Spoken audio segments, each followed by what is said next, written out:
Eu gostaria de agradecer a presença de vocês. Esse é o 20º bate-papo cultural. A gente tem feito esse bate-papo regularmente, uma vez por mês. E a ideia é a gente se encontrar para trocar um pouco de experiência, para fazer uma relação entre questões que estão sendo estudadas, atividades que estão acontecendo e a comunidade. Então, o Bate-Papo Cultural, ele é uma promoção do Arquivo Público, numa parceria com a Secretaria de Cultura e com a Unesp.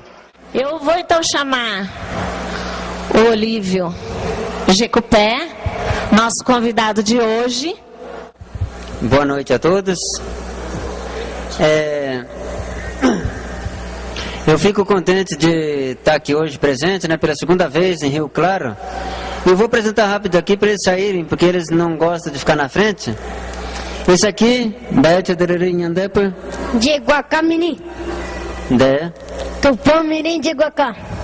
De. Cretiu. Então, já falaram o nome, né? Não precisa mais. Minha esposa, Cretiu, Tupã e o de Iguacá. Tem outros, mas os outros não puderam vir. O carro era pequeno. Eu sou escritor, eu vou comentar um pouco sobre isso depois. E eu sou um dos escritores mais antigos do Brasil. Comecei em 84, né? E nesses anos todos não fiquei famoso. Então eu passei para a família a função para ver se eles ficam, né? Então, minha mulher vai lançar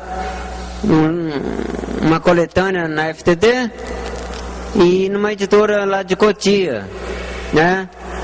Mas só que ela não sabe ler e escrever. Como que ela vai lançar um livro? Basta ter boca, né? Ter boca a gente chega a Roma. Então, tendo boca, publica livro também. Então, ela vai lançar 2 livros. E esses 2, quando eu era pequena, a gente contava muita historinha para eles, eles ficavam doidos, querendo não escutar. Escutar, e eu ficava doido para aprender português. Daí aprendeu português. Daí começaram a escrever as historinhas. Daí saiu na Folha de São Paulo, a editora já contratou eles. E eu agora, como eu estou desempregado há 30 anos, eu vou ser empresário deles. Acho que dá mais sucesso, né? Então eu sou empresário dos 2 agora. O ano que vem eles vêm dar palestra, eu venho trazer eles. Por enquanto é eu. Trago a pã. Tró.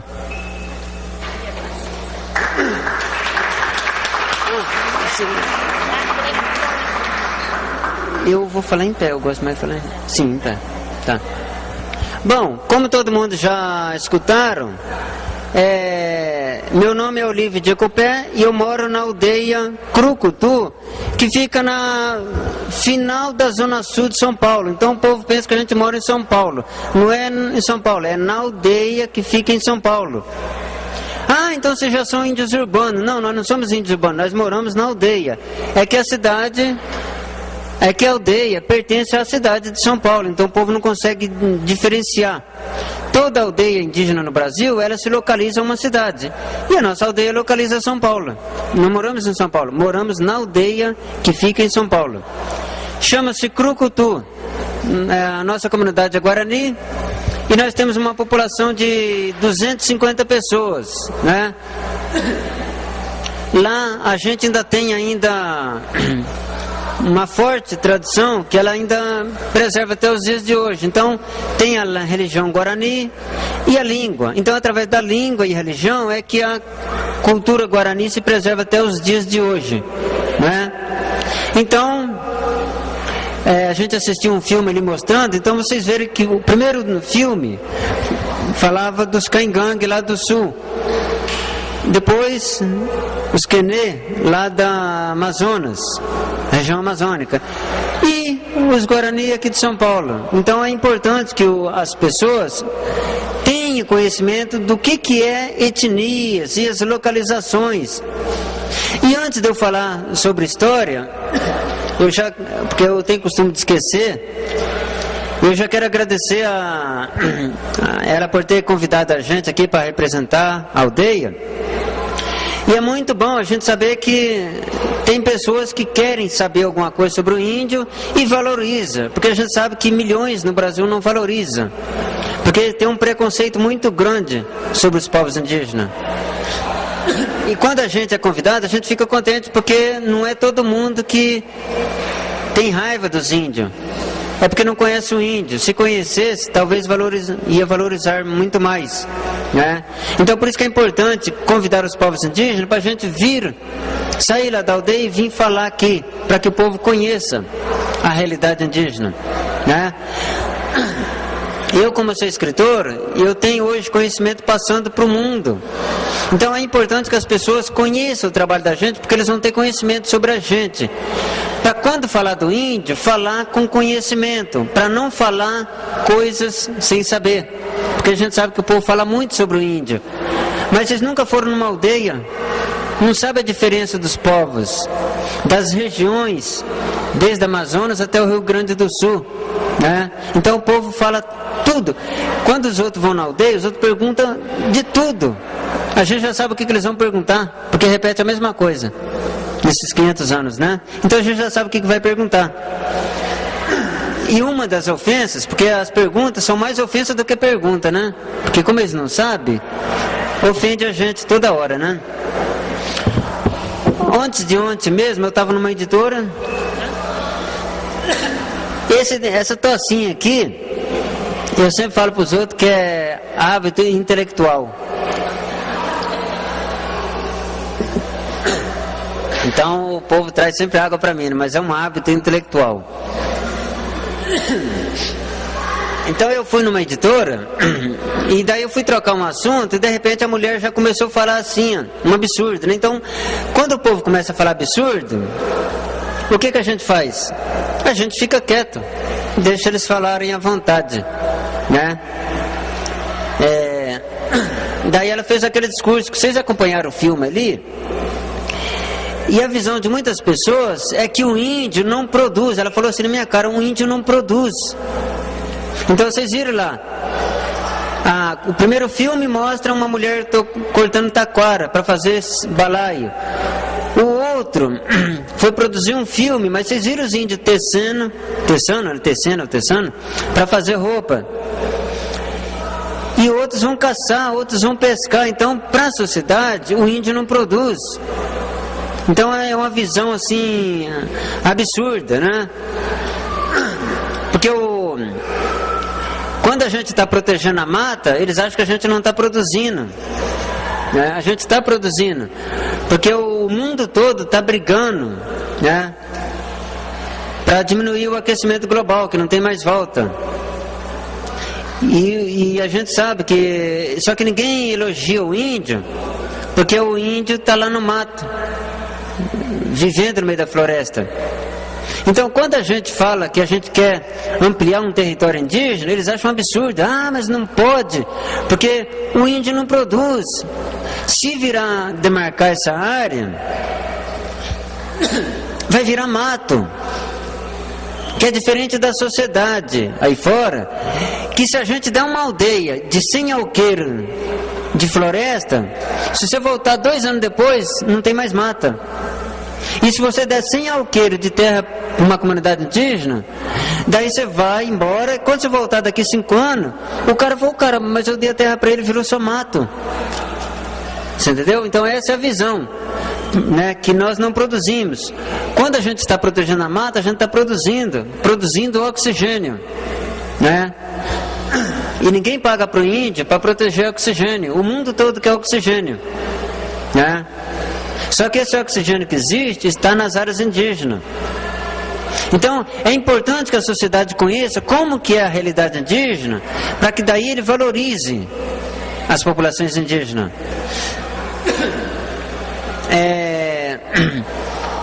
No Brasil, desses 15 anos para cá, houve um aumento de floresta no Brasil. Vocês sabem qual é a causa que o Lula ganhou um prêmio internacional? Porque houve um crescimento na floresta no Brasil. Você sabe qual foi a causa? Será que pararam de derrubar as madeiras? Os grandes fazendeiros multinacionais pararam de derrubar madeira? Não, não pararam. Continuam derrubando do mesmo jeito, né? As madeireiras. O que aconteceu foi o seguinte: para o Lula ganhar esse prêmio que ele ganhou na Europa, porque houve um grande aumento de floresta no Brasil, é porque houve um grande aumento de demarcação de terras indígenas. E como o índio é considerado vagabundo, então se aumenta a área, o que vai acontecer no Brasil? Vira mato, vira floresta. Então por isso que quando a gente é chamado de vagabundo, que o índio não produz, é sinal que a floresta está aumentando, que houve mais aumento. Então, o território no Brasil, como todo mundo critica mesmo, aumentou. Você entendeu? São alguns milhões de hectares, que aumentou em todo canto do Brasil. Então, nisso aumentou-se a floresta no Brasil. Não é porque a sociedade, os grandes fazendeiros, as multinacionais, pararam de derrubar. Eles não param, né? O problema é que se aumentar a área, aumenta a floresta, né? Então, a gente recebe todas essas bombas. Nós estamos lá com... Na nossa aldeia mesmo, nós estamos com uma luta lá para ampliar o território indígena, que dá 19 mil hectares. Se demarcar essa área, o Brasil vai ganhar mais 19 mil hectares de floresta, né? Porque essa é a visão, o índio não produz, né? Então, por isso que é importante a gente conversar com a sociedade, para a gente mostrar como que é a realidade. O não índio, em Guarani a gente fala Juruá, né? Juruá é o não índio. Eu quero falar de Juruá para não receber bomba depois, porque a gente vai falar as coisas, daí eles metem o pau na gente, né? A gente tem costume de falar os brancos. Ah, mas é um preconceito, tá chamando a gente de branco, não sei o quê. Os brancos não chamam a gente de índio? Então, nós também não somos índios, mas somos chamados de índios, né? Nós somos Guarani, né? Então, os brancos têm costume de chamar de índio, nós chamamos de branco.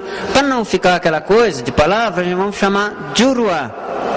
Juruá é o não índio, né? Então, o Juruá, ele tem um costume, que esse costume já veio do Ocidente. E o povo indígena, desde os Estados Unidos até aqui, tem esse mesmo costume de comunidade. São costumes diferentes, que não é igual ao Ocidente. Então, por isso que a sociedade não consegue entender. O índio fica quieto no canto, nas aldeias.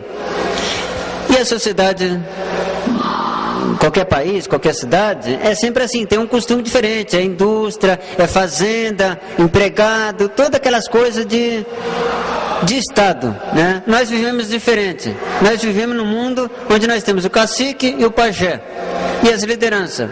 E ali a gente consegue viver. Você entendeu?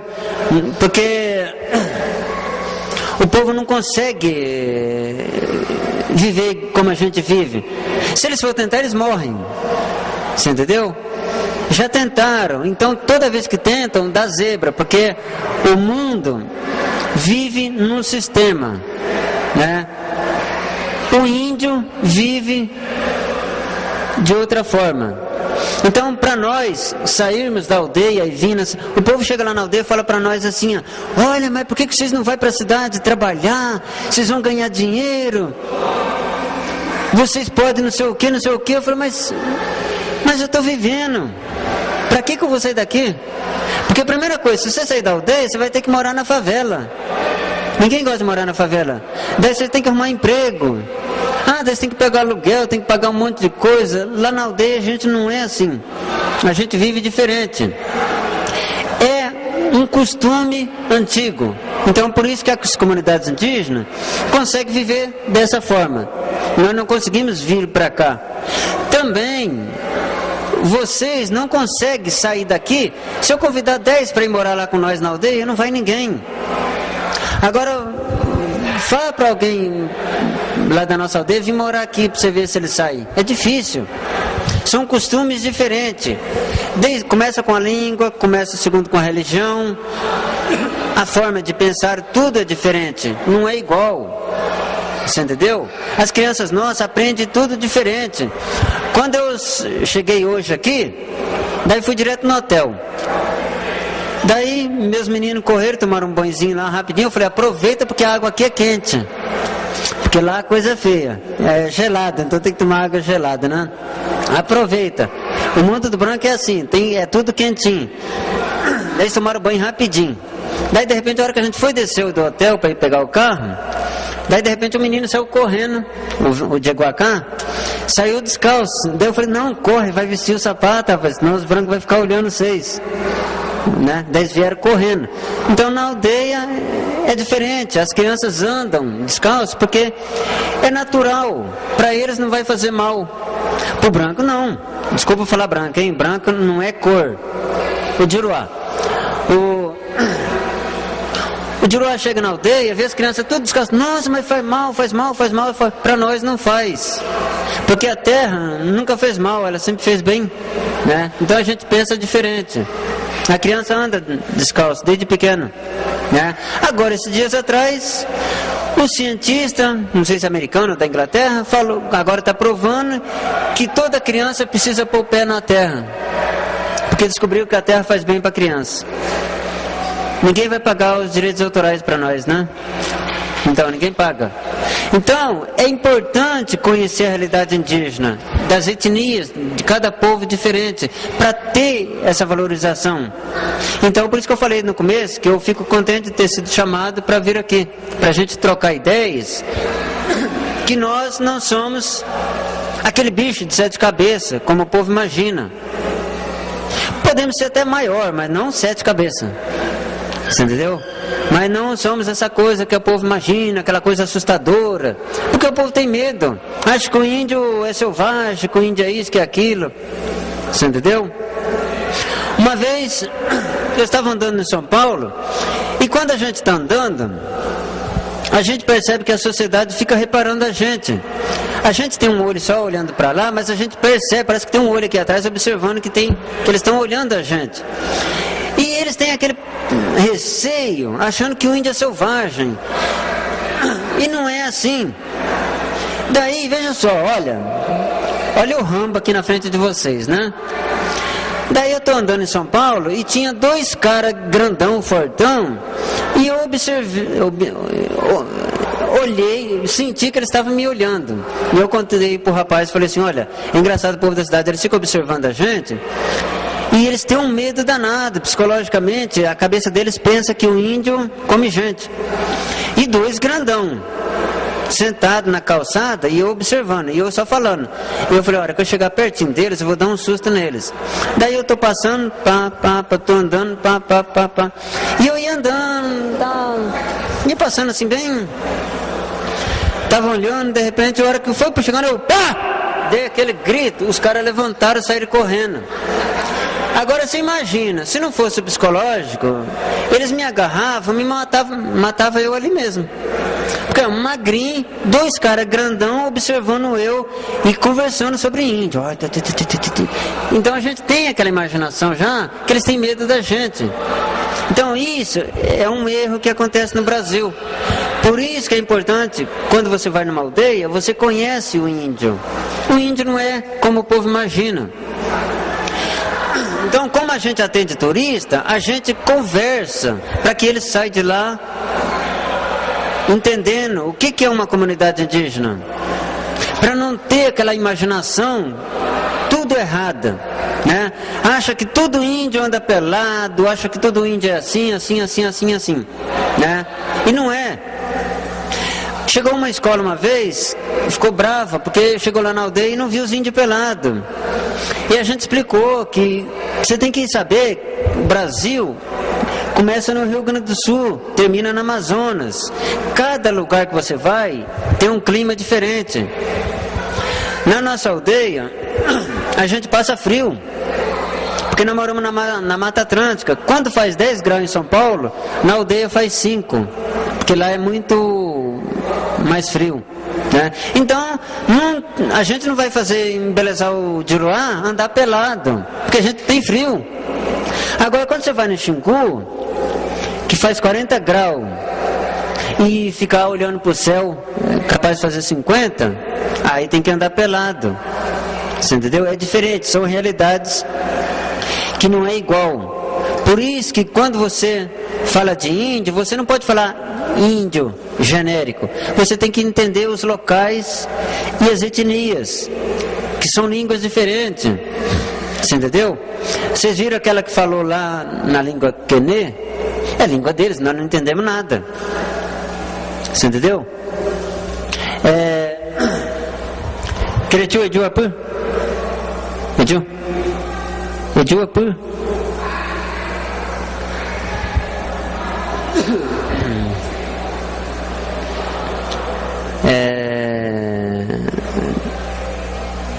Tropepo e não ponchari.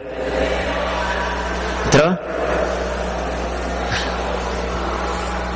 Eu mandei ela ir bater em uma de vocês ali, ó, mas ela disse que não vai não. Então vocês não ficaram quietos, né? Agora se imagina se estivesse entendendo, já tinha levantado todo mundo pulado em cima dela, né? Guapu. Então, a língua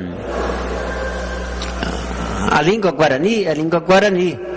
Outro povo é outro povo. Aquele que falou lá do Rio Grande do Sul é Caingangue, é outra língua. Então isso é importante, para que daí as pessoas entendam que no Brasil temos muitas coisas envolvidas e o povo não sabe. Eu vou dar um exemplo. Eu estou lá no hotel. Como é que chama aquele hotel?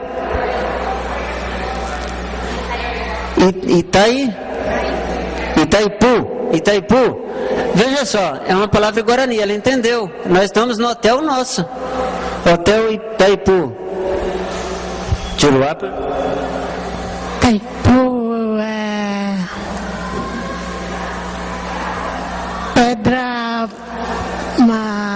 pedra preta. Então já como é que é? Pulando não tem uma pedra aqui, vamos fazer de conta que é uma pedrinha. Ó, Itaipu. Barulhinho das pedras. Barulhinho das pedras. Então nós estamos no Barulhinho das Pedras, é o nome do hotel. Depois, como o Brasil não conhece as histórias indígenas, então nós estamos passei aqui do lado no Banco Itaú. Não vou fazer propaganda para o Banco Itaú, mas é um erro, está escrito Itaú. Aquele acento não existe, ele é assim, aquele tiozinho, é Itaú, Pedra Preta.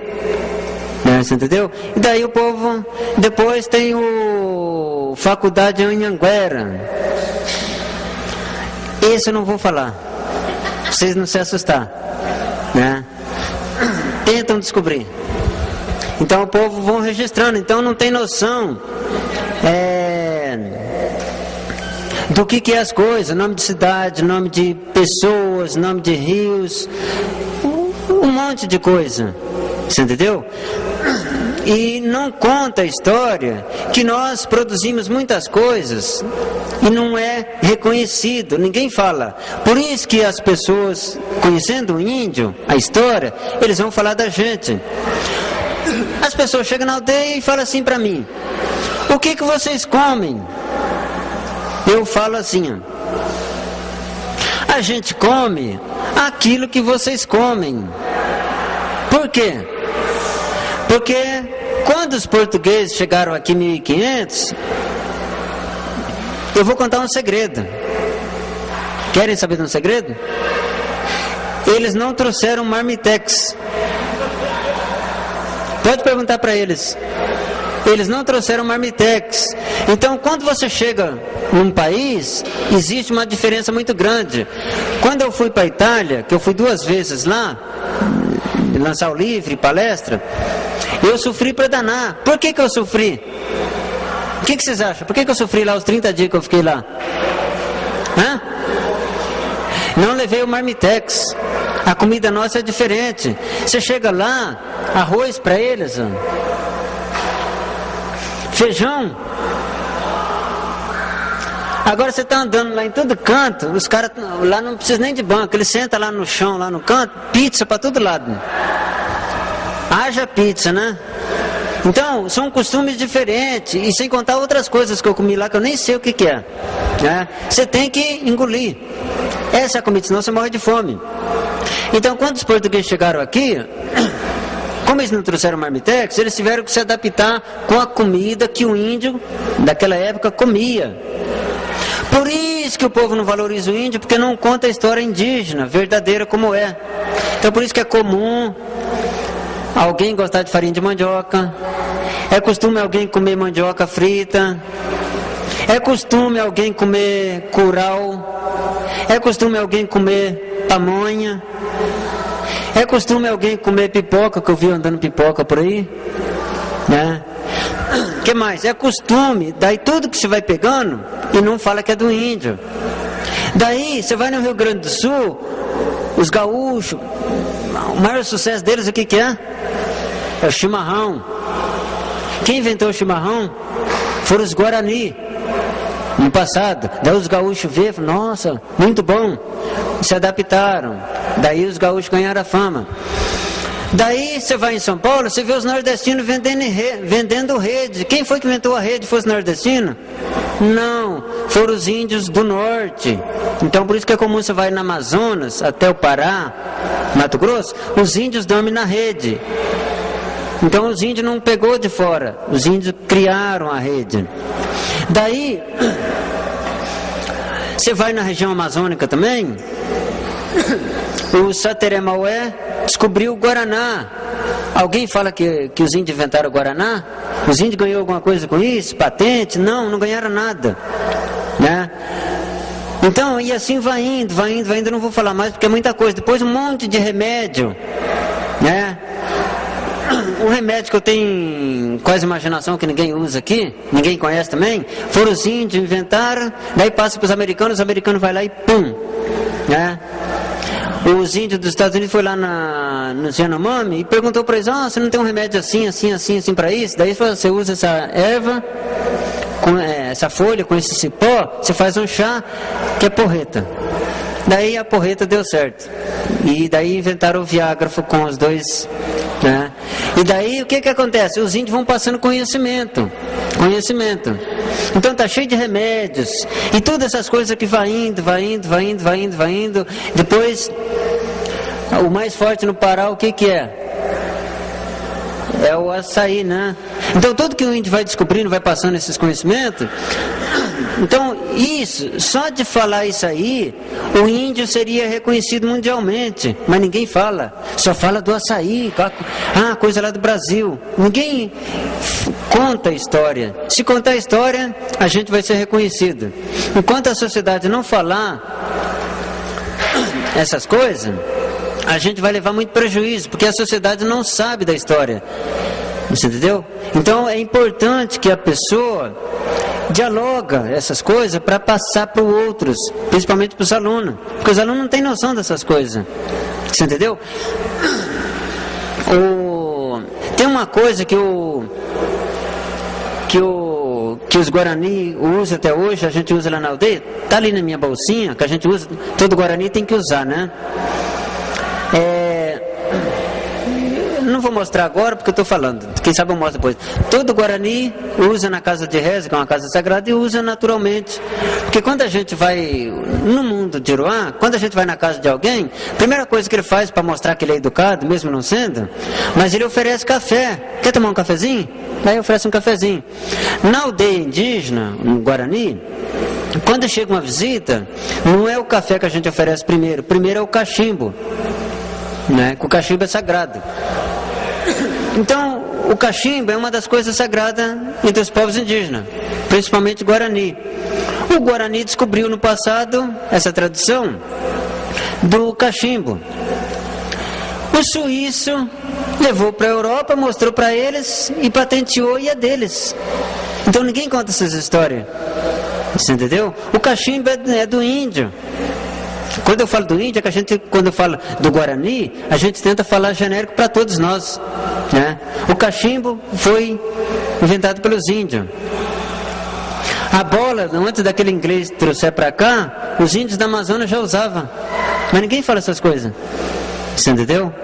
Porque a sociedade não escreveu a história que o índio contava naquela época e que via, né? Então eles não escreveram. Por isso que hoje também é importante a gente escrever literatura para a gente mostrar para a sociedade muitas coisas, né? Então, depois vocês vão ver meus livros, tem um banner aqui, vocês vão ver alguns livros que eu tenho, né? Escrevo mais literatura infanto-juvenil porque o mundo pede, as editoras querem mais essa área, né? Essas coisas que eu estou falando para vocês não tem em livros, a gente tem conhecimento, né? Porque a história oral sempre foi contada e hoje nós estamos passando para a escrita. Você entendeu? Por isso que eu falei, minha mulher vai lançar, está com 2 livros para lançar, mas ela não sabe ler e escrever, mas sabe contar história oral. Você entendeu? Tá bom? Eu espero que tenha falado bonito. Se não falei bonito, me convida outro dia que eu venho de novo.